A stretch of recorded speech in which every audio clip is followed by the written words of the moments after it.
এই কথা বলে জলপরি জাদু করে লিচু গাছের ওপরে এক টুকরো মেঘ নিয়ে আসে। তারপর ঝমঝম করে খুব জোরে বৃষ্টি শুরু হয়।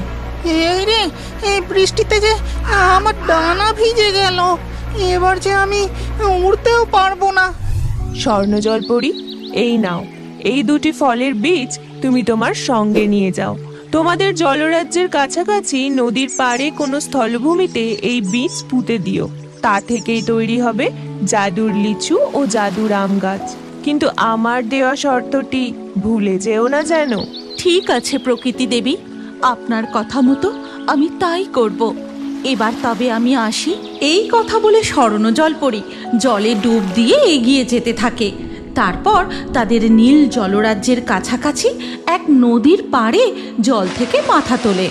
বাহ, এই জায়গাটা লিচু গাছ ও আম গাছ বসানোর একদম আদর্শ জায়গা। আমি এখানেই বীজগুলো রোপণ করি। জলপরি নদীর পাড়ের কাছে গিয়ে দুটি বীজ মাটিতে রোপণ করে। তারপর সে নীল সাগর রাজ্যে ফিরে যায়। এরপর কেটে যায় বেশ কিছু বছর। এতদিনে মনে হয় জাদুর লিচু গাছ ও জাদুর আম গাছ বড় হয়ে গেছে, তাতে ফল ধরার সময় হয়ে এসেছে। যাই, আমার লিচু বাগানে যাই। স্বর্ণ জলপরি সাঁতার কেটে গিয়ে পৌঁছায় সেই নদীর পাড়ে। আরে আরে, আমার লিচু গাছে ও আম গাছে কত ফল ধরেছে, কি সুন্দর লাগছে। জলপরীর লিচু গাছে প্রচুর লাল লাল লিচু ধরে, কিন্তু তখনই জলপরি লক্ষ্য করে তার গাছে বেশ কিছু টিয়া পাখি বসে লিচু খাচ্ছে। আর এই দেখে সে বেশ রেগে যায়। হেই, হুশ হুশ, যা, আমার গাছ থেকে উড়ে যা বলছি, না হলে আমি তোদের ধরে বন্দি করে রাখবো। এইভাবে স্বর্ণজলপরি টিয়া পাখিগুলোকে লিচু গাছ ও আম গাছ থেকে তাড়িয়ে দেয়। উফ, কি যে করি এই জঙ্গলের পাখিদের থেকে, আমার গাছের লিচুগুলোকে যে কিভাবে বাঁচাই। হ্যাঁ, একটা বুদ্ধি এসেছে। গাছের লিচুগুলো ও আমগুলো গুনে রাখি, এরপর কোনো পাখি চুরি করে খেলে আমি ঠিক বুঝতে পারবো। স্বর্ণজলপরি তার গাছের লিচু ও আমগুলো গুনতে থাকে। তারপর গোনা হয়ে গেলে আর কিছুদিন গেলেই লিচুগুলো ও আমগুলো একদম পেকে যাবে। তারপর আমি পেরে জলরাজ্যে নিয়ে যাব। যাই, এবার আমার জলরাজ্যে ফিরে যাবার সময় হয়ে গেছে। কাল সকালে এসে আবার পাহারা দিতে হবে। এই কথা বলে স্বর্ণজলপরি জলে ডুব দিয়ে চলে যায়। তখন সেইখান দিয়ে উড়ে যাচ্ছিল কালু কাক। আরে বাহ, কত লিচু! জঙ্গলের এখানে এমন লিচু ও আমের বাগান আছে, আগে তো কখনো দেখিনি। যাই, লিচু গাছটায় গিয়ে বসি। কালু কাক গিয়ে লিচু গাছের ডালে বসে। তারপর সে একটি লিচু তুলে নিয়ে মজা করে খেতে থাকে। ও হো হো হো, কি সুন্দর, কি সুস্বাদু! রসে ভরা লিচু খেয়ে আমার মন একেবারে ভরে গেল। এক গোছা লিচু আমার বউ মিনু কাকের জন্য নিয়ে যাই, সে ভারী খুশি হবে। কালু কাক এক গোছা লিচু তুলে নিয়ে উড়ে তার বাসার দিকে চলে যায়। ওদিকে তখন কুঁজো বুড়ি তার উঠানে বসে বলে, আমার খুব খিদে পেয়েছে, কদিন গায়ে খুব জ্বর, ভিক্ষাও করতে যেতে পারিনি, আমার খুব খিদে পেয়েছে। এই কুঁজো বুড়ির বাড়ির উঠানের এক গাছে বাসা বেঁধেছিল টুনি পাখি, আর তার পাশেই আরেকটি গাছে বসবাস করত কালু কাক ও মিনু কাক। কুঁজো বুড়ির কষ্ট দেখে টুনি পাখি উড়ে তার কাছে যায় আর বলে, তোমার খুব খিদে পেয়েছে তাই না? বুড়িমা, তুমি চিন্তা করো না, আমি তোমার জন্য কিছু না কিছু খাবারের ব্যবস্থা ঠিক করব। তখন টুনি দেখে তার প্রতিবেশী কালু কাক মুখে করে একটি লিচু নিয়ে এসে তার বাসায় বসে। এই দেখো মিনু, তোমার জন্য আমি কি নিয়ে এসেছি, মিষ্টি রসে ভরা পাকা লিচু। একবার খেয়ে দেখো, তোমার মন ভরে যাবে। তাই নাকি? তাহলে তো এক্ষুনি খেয়ে দেখতে হয়। কালু কাকের বউ মিনু কাক লিচুটা খেতেই, বাহ, কি সুন্দর গো লিচুটা, কি মিষ্টি! এই দেখে টুনি পাখি তাদের বাসার কাছে গিয়ে বসে আর বলে, ও কাক ভাই, তুমি এই লিচু কোথায় পেলে গো? দেখো না, কুঁজো বুড়ির বড্ড খিদে পেয়েছে। তুমি আমাকে বলো না, এই লিচু কোথায় পেলে? লিচু কোথা থেকে পেলাম? ওই পেলাম আর কি একটা গাছ থেকে। তুমি ওই লিচুর খোঁজ টুনিকে একদম বলো না। ওই লিচু শুধু তুমি আমার জন্য নিয়ে আসবে, আর কাউকে বলবে না। বলো না গো কাক ভাই, কুঁজো বুড়ির খুব জ্বর, ঘরেও কিচ্ছু খাবার নেই। আমি শুধু কুঁজো বুড়ির জন্যই কটা লিচু নিয়ে আসবো। না না না না না না, বলা যাবে না। তুমি অন্য কোনো ফল খুঁজে নিয়ে আসো বাপু। কাকের মুখে এই কথা শুনে টুনি পাখি খুব দুঃখ পায়। তারপর সে খাবার খোঁজার জন্য উড়ে যায়। এদিকে সেদিকে খাবার খোঁজার অনেক চেষ্টা করে। তারপর হঠাৎ সে দেখতে পায় নদীর পাড়ে একটা লিচু ভর্তি গাছ। ওই তো একটা লিচু বাগান দেখতে পাচ্ছি, আমি তাড়াতাড়ি যাই। তারপর টুনি পাখি ঠোঁটে করে এক গোছা লিচু নিয়ে কুঁজো বুড়ির কাছে ফিরে আসে। বুড়িমা, এই নাও গো, তোমার জন্য লাল লাল পাকা লিচু এনেছি। আজ এইগুলোই খাও, কালকে তোমার জন্য কিছু আম এনে দেব। আমার লক্ষ্মীটি, তুই আমার কত খেয়াল রাখিস। আচ্ছা বেশ, এখান থেকে দুটো লিচু তুইও খা। ঠিক আছে বুড়িমা। এই বলে টুনি দুটো লিচু নিয়ে তার বাসায় ফিরে যায়। এরপর ধীরে ধীরে রাত হয়ে যায়। তার পরের দিন সূর্যোদয় হতেই স্বর্ণজলপরি তার লিচু ও আমবাগানের পাশের নদীতে মাথা তোলে। আহা, এই লাল লাল লিচুগুলো দেখলেই মন এক্কেবারে খুশিতে ভরে যায়।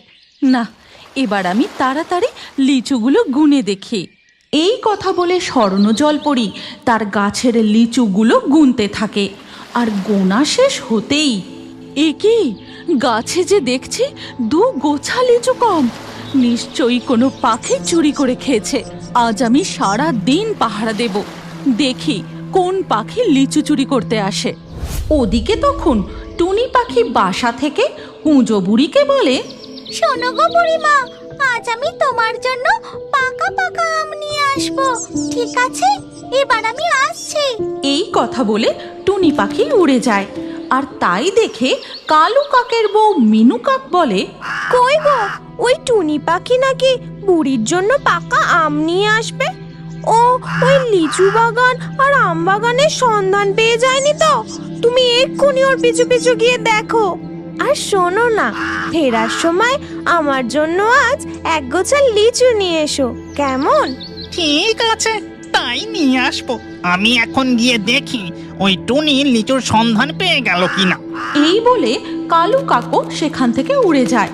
তারপর সে ওই লিচু গাছের পাশে আম গাছে বসে। কই, টুনিকে তো লিচু গাছে দেখছি না। তার মানে ও এই লিচুর সন্ধান পায়নি। এই সুস্বাদু লিচু শুধু আমি আর আমার বউ খাবো।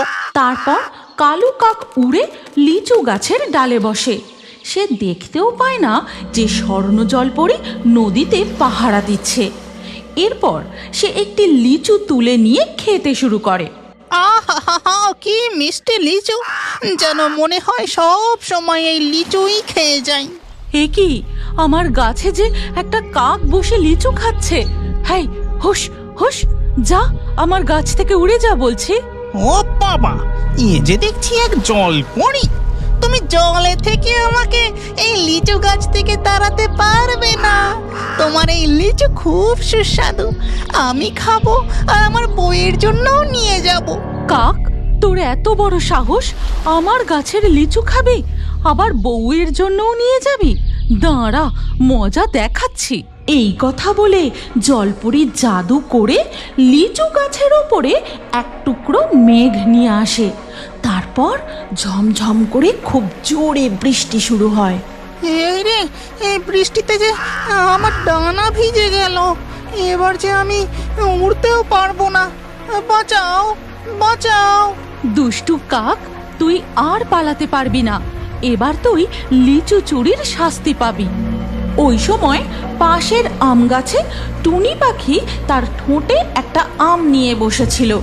কালু কাকের ডাকাডাকি শুনে সাথে সাথেই সে মুখ থেকে আম ফেলে দিয়ে কালু কাককে উদ্ধার করতে যায়।